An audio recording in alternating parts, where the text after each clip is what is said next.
a maior esperança daqueles que depositaram sua fé na redenção proporcionada por Deus, através da morte e ressurreição de Jesus Cristo, é testemunhar o retorno triunfante do Salvador à Terra. Em sua vigilância, ele virá com toda a sua glória, pois ninguém sabe a hora exata da sua chegada. Portanto, estejam atentos, pois na hora em que menos esperarem, o Filho do Homem aparecerá, como afirmado em Mateus capítulo 24, versículo 42 ao 44. O Senhor alertou que uma característica marcante do fim dos tempos será a proliferação da iniquidade. Muitos escandalizarão, trairão e odiarão uns aos outros. Falsos profetas surgirão, enganando a muitos. Devido à abundância da iniquidade, o amor de muitos esfriará. Muitos se ofenderão com os princípios do reino de Deus, pois estes entrarão em conflito com seus desejos egoístas. A aparição de falsos profetas levará as pessoas a acreditarem em uma falsa sensação de conforto. Até mesmo os crentes mais fervorosos podem se tornar apáticos em sua jornada espiritual, pois serão constantemente confrontados por adversidades. O pecado prenderá muitos, pois as fronteiras entre o certo e o errado se tornarão indistintas, sinalizando o início do fim dos tempos. Embora a maioria anseie pelo futuro e tenha um forte desejo de compreender o que acontecerá ao nosso redor, é crucial permanecer vigilante diante das advertências divinas. Os seguidores de Jesus indagaram sobre os sinais que precederiam o fim, e ele compartilhou alguns deles enquanto estava sentado no Monte das Oliveiras.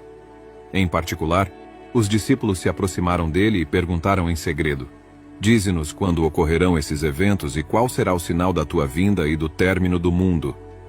Jesus, em resposta, alertou-os, dizendo: "Cuidado para que ninguém vos engane, pois muitos virão em meu nome, declarando ser o Cristo, e enganarão muitos.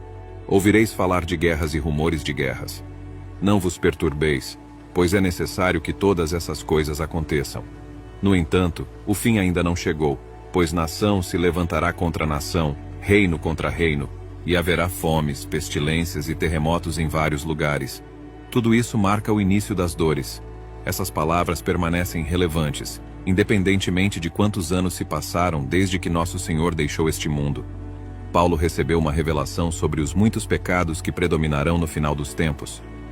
Em sua carta a Timóteo, seu protegido, ele destacou esses pecados, consciente de que nos últimos dias um período perigoso surgirá.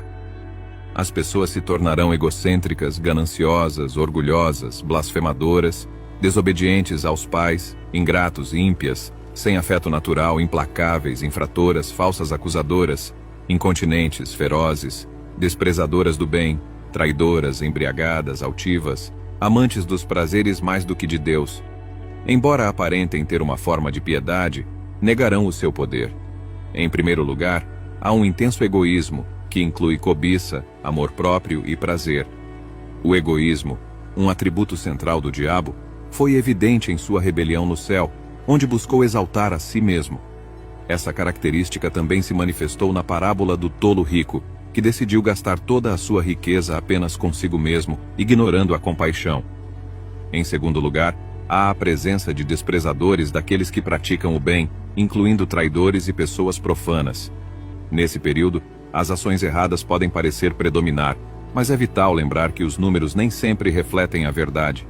Aqueles que persistem em fazer o que é certo podem se tornar escassos e sujeitos à ridicularização, aumentando a perseguição. Em terceiro lugar, aborda os que quebram tréguas, violando promessas e acordos sem remorso. Isso muitas vezes decorre da falta de autocontrole, pois aqueles que amam o pecado não reconhecem a sagrada ordem estabelecida por Deus. Tudo feito por Ele possui seus tempos, lugares e estações, mas para os que amam o pecado, nada é considerado sagrado. Em quarto lugar, destaca-se a ferocidade e a falta de nobreza, que se refere a um coração teimoso. A teimosia, que Deus não suporta, pode desviar as pessoas do caminho certo.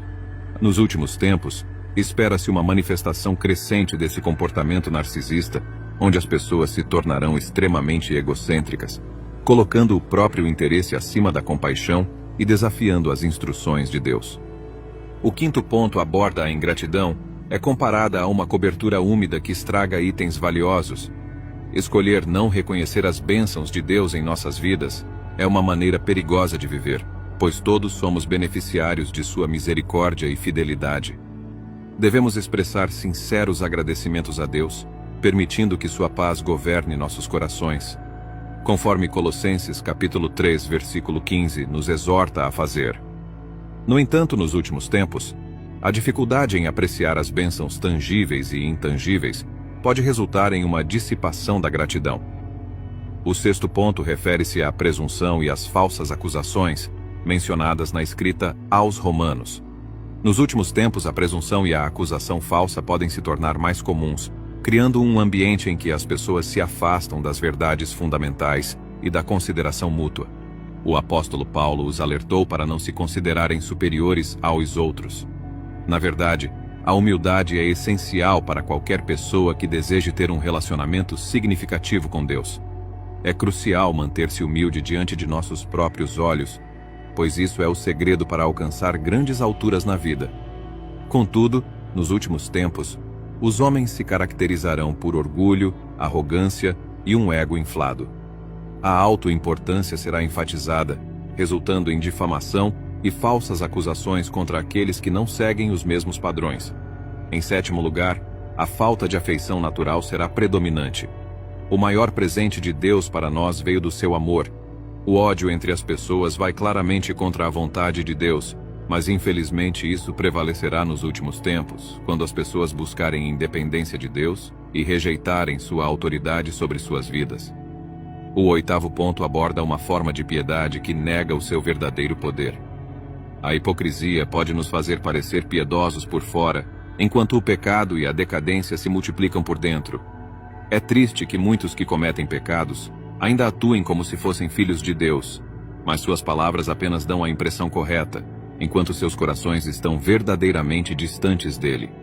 O conselho divino diante dessas pessoas é fugir delas, um conselho oportuno, pois os sinais da vinda de Cristo já começaram a se manifestar diante de nossos olhos. A alegre verdade sobre o fim dos tempos e o retorno iminente de Cristo é um fortalecimento para os crentes ao longo dos séculos. Na verdade, serviu como uma âncora para aqueles que foram perseguidos por sua fé. Esta promessa foi confirmada quando Jesus ascendeu ao céu. Os anjos tranquilizaram os discípulos preocupados, garantindo que ele certamente voltaria. Enquanto observavam, uma nuvem o recebeu fora de sua vista. 2 homens em roupas brancas ao lado deles explicaram: Homens da Galileia, por que estão olhando para o céu? Este mesmo Jesus que foi elevado voltará da mesma forma como o viram subir. Atos capítulo 1, versículo 9 ao 11. Paulo também corroborou que o ápice dos tempos ocorrerá com a volta de Cristo, esclarecendo aos Tessalonicenses que não deveriam ignorar a verdade sobre aqueles que já faleceram na fé. Aqueles que acreditam na morte e ressurreição de Jesus serão trazidos por Deus quando Cristo retornar. Ele descreveu como o Senhor descerá do céu com um grito, a voz do arcanjo e a trombeta de Deus. Os mortos em Cristo ressuscitarão primeiro, seguidos pelos vivos que serão arrebatados nas nuvens para encontrar o Senhor nos ares, estando com Ele para sempre. Jesus Cristo está voltando. Uma notícia incrível para aqueles que nele creem. Se você também acredita, escreva nos comentários: Jesus está voltando. Ele virá para levar todos que confiaram em seu poder salvador, estejam vivos em seu retorno ou tenham falecido no Senhor. Portanto, não deixe seu coração se perturbar. Se você crê em Deus, creia também nele. Como mencionado em João capítulo 14, versículo 1 ao 13, há muitas moradas na casa do Pai, e Jesus está preparando um lugar para aqueles que creem. Esse evento é comumente conhecido como o arrebatamento dos santos. É hora de os verdadeiros crentes se submeterem sinceramente ao senhorio de Jesus Cristo e se apoiarem ativamente no ministério do Espírito Santo. O diabo busca almas pecaminosas, mas, pela força de Deus, resistiremos a seus enganos e ataques. Devemos prestar atenção à Bíblia, viver diariamente para não sermos pegos pela sutileza do inimigo. Em oração, agradeça a Deus pela graça que trouxe a salvação e pelas mãos que nos mantêm em seu amor. Ore pela sustentação divina mesmo em tempos sombrios, pedindo que o diabo não domine nossas vidas. Suplique a Deus que nos ajude a não baixar a guarda e a não dar espaço para a manipulação do inimigo. Agradeça por ele responder às nossas orações em nome de Jesus